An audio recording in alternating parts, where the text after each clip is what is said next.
स्वागत है NF news पर। मैं हूं आपके साथ रोहत।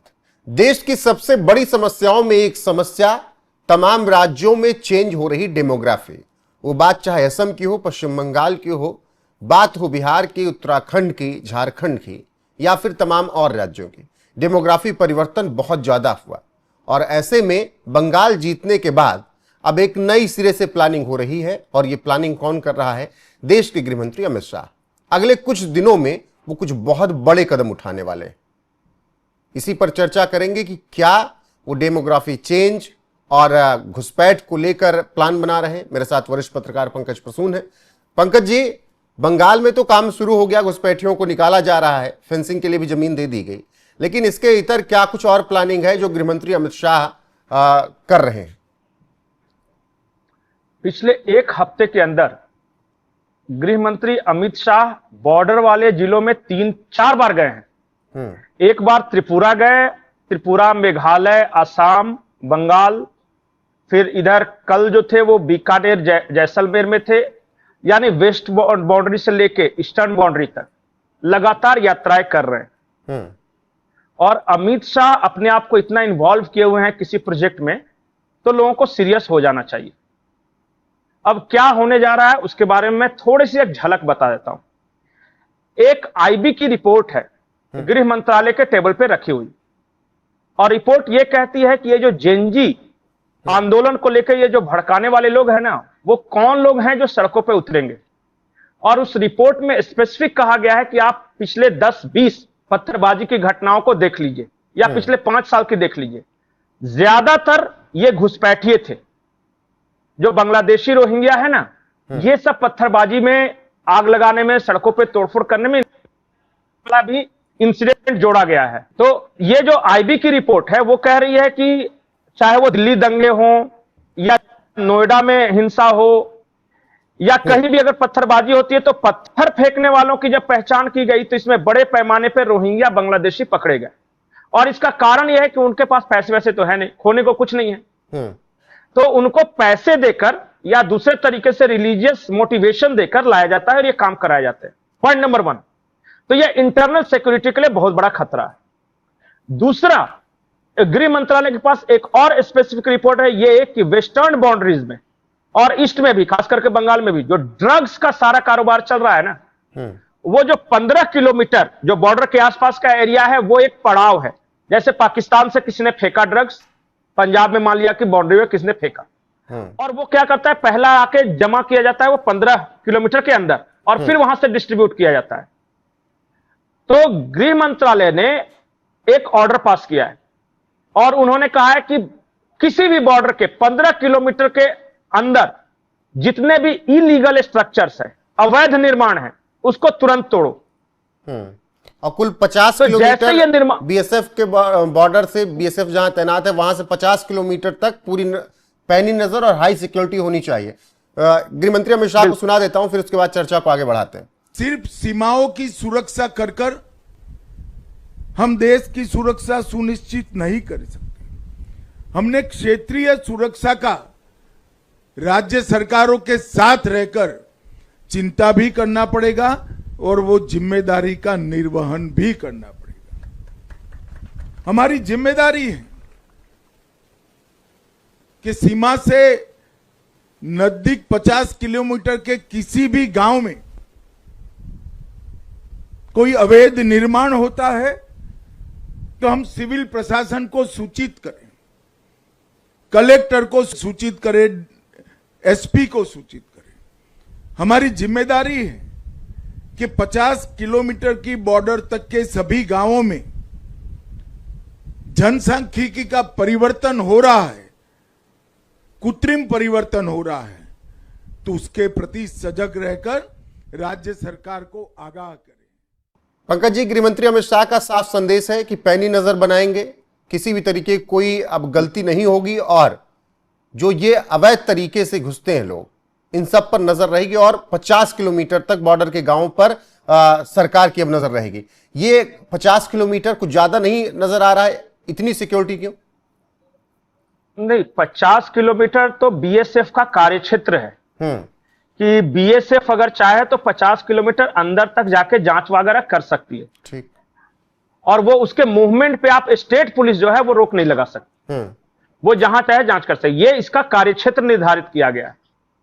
और 15 किलोमीटर जो है उसके अंदर सारे इलीगल स्ट्रक्चर जितने अवैध निर्माण हुए उसको हटाना है। एक और बड़ी खबर है कि बॉर्डर जिले में खास करके बिहार और बंगाल में ये अभी लागू हुआ है और भी राज्यों में इसे लागू होना है। होम मिनिस्ट्री ने कहा है कि जितने 50 लाख से ऊपर की खरीद बिक्री हुई है प्रॉपर्टी की, चाहे वो लैंड हो या घर हो या कॉमर्शियल बिजनेस का जैसे शॉपिंग मॉल्स वगैरह हो, जो भी 50 लाख से ऊपर की खरीद बिक्री हुई है उसके बारे में जिले के डीएम, एसपी और एसडीएम इन तीनों के साथ मीटिंग की। अमित शाह ने कहा कि आप पिछले 15 साल में जितने 50 लाख या उससे ऊपर के जो डील हुई है उसकी डिटेल्ड रिपोर्ट भेजिए और उस रिपोर्ट में यह भी होगा कि किसने खरीदी है, उसके पास पैसे कहां आए खरीदने के लिए।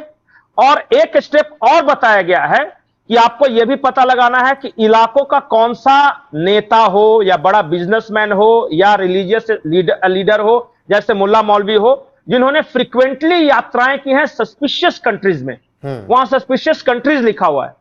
अब सस्पिशियस कंट्रीज में वो अरब को मान रहे हो कि हो सकता है कोई नेपाल गया हो, कोई पाकिस्तान गया हो, कोई अरब देशों में गया हो, तो जो भारत के विरोध में रहे हो उन सब कंट्रीज की बात वहां पर। बिल्कुल। तो कौन कौन गया है और जिसकी यात्राएं फ्रीक्वेंट हुई है तो उसकी रिपोर्ट भी पहले तो जिले के डीएम को ये सारा कलेक्ट करना है कि कौन कितने ट्रांजैक्शन कितने हुए हैं, उसके बाद किसने खरीदा है उसका नाम, फिर जिसने खरीदा है उससे जाके पूछताछ करनी है कि आपके पास कहां से पैसा आया, पैसा का सोर्स बताइए।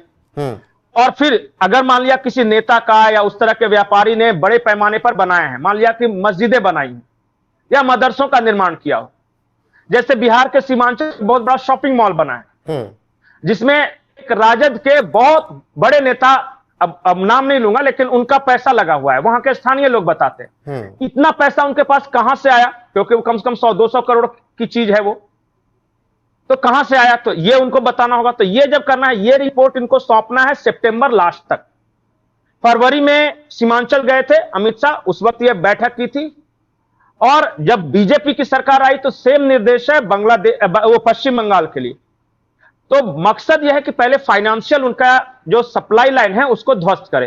तो जैसे ही फाइनेंस आना बंद हो जाएगा तो घुसपैठ कम हो जाएगा अपने आप, क्योंकि बहुत सारे लोग पैसों के चक्कर में ये काम करते हैं।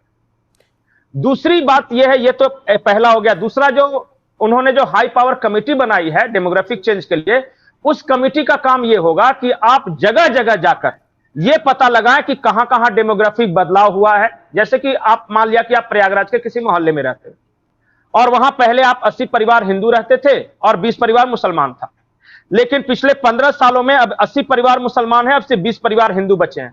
तो वो कमेटी जाएगी, वहां जांच करेगी और जांच ये पता करेगी कि आखिर क्या क्या कारण है जिस वजह से डेमोग्राफिक चेंज हुआ है, और वो रिपोर्ट सौंपनी है हाई पावर कमेटी को। ये दूसरा स्टेप हुआ। तीसरे स्टेप में जो कि कुछ बड़ा करने वाले हैं, आपने कहा ना, तो बड़ा करने वाले हैं। एक ब्रेकिंग न्यूज देता हूं, ये सारी तैयारी चल रही है एनआरसी को लेकर। एनआरसी तो होना है और आप इस बात को लिखकर रख लीजिए, क्योंकि जब तक नेशनल रजिस्टर ऑफ सिटीजन्स, देश के नागरिकों का एक राष्ट्रीय रजिस्टर तैयार नहीं होगा, तब तक पता कैसे चलेगा कि कौन भारतीय है कौन अवैध है। और वही बात तो गृहमंत्री अमित शाह भी कह रहे हैं कि जो आंतरिक खतरा पैदा करने वाले लोग हैं उन पर हम नजर बनाए हुए हैं और उन पर हम ऐसी कार्रवाई करेंगे कि दोबारा वो भारत के लिए खतरा पैदा नहीं करेंगे। सुनिए गृहमंत्री अमित शाह क्या कुछ कह रहे हैं। ड्रोन उतरता तो भारत की भूमि में है, कौन रिसीव करता है, कौन इसके अंदर के मटेरियल को देश विरोधी कार्यों के लिए उपयोग करता है, इस पर हमारी पैनी नजर होनी चाहिए। और इसके लिए, इसके न्यूट्रलाइजेशन के लिए सिविल अथॉरिटी और डिस्ट्रिक्ट पुलिस से हमारा जीवंत संपर्क होना चाहिए और परिणाम लक्षी कार्यवाही भी हमने करनी पड़ेगी। पंकज जी, अब इन बयानों के बाद और इन तथ्यों पर जो हमने चर्चा की, उसके बाद सवाल यह है कि काम तो चलिए शुरू हो गया, कोई अभी से नहीं पहले से चल रहा है, लेकिन एक लंबी प्रक्रिया होगी, बहुत आसान नहीं होगा आपको लगता है इन सब चीजों पर काम कर पाना? रोहित, अमित शाह पे भरोसा रखिए।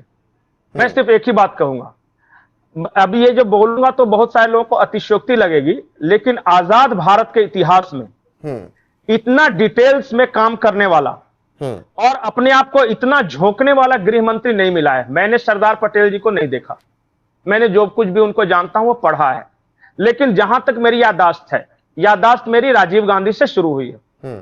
तो ये पिछले 40 साल तो मैं देख रहा हूं, ऐसा गृह मंत्री देश को कभी नहीं मिला। आज से 2 साल पहले अगर मैं आपको कहता कि इस देश से नक्सलवाद खत्म होने वाला है, तो बहुत सारे लोग जो कि बहुत पॉजिटिव हैं वो भी विश्वास नहीं करते। अमित शाह पिछले 6 महीने से खुद को झोंके हुए हैं इस कार्य के लिए। एक कैबिनेट कमेटी ऑन सिक्योरिटी पर बैठकें हो चुकी है इंटरनल सिक्योरिटी को लेकर, जिसमें ये सारी बातें हैं। 2 बार अमित शाह जी खुद प्रधानमंत्री से मिल चुके हैं। तो चीजों की सीरियसनेस को समझिए। ये ऐसा नहीं है कि कोई इलेक्शन का नारा है या ये, इस बार भारत सरकार ने मिशन लिया है कि 2029 से पहले इस अवैध घुसपैठियों की समस्या का हमें समाधान कर लेना है। बिल्कुल। और अमित शाह ने जब टारगेट रखा है तो यकीन मानिए ये जितनी सारी कमेटियां और जितने जांच रिपोर्ट आए हैं ना, सबको मोटा मोटी 2 साल का समय है कि 2 साल तक आपको सारा काम कर लेना है। और सिलसिला शुरू हो चुका है। ऐसा नहीं कि जब तक वो रिपोर्ट सौंपेंगे तब तक सरकार बैठी रहेगी, नहीं। आप जाकर आज भी बांग्लादेश बॉर्डर पे देखिए तो बड़े पैमाने पर वहां पे बांग्लादेशी जा रहे हैं। बिल्कुल। और भी वो तस्वीरें बंगाल से नजर आ रही हैं जो बांग्लादेश भाग रहे हैं।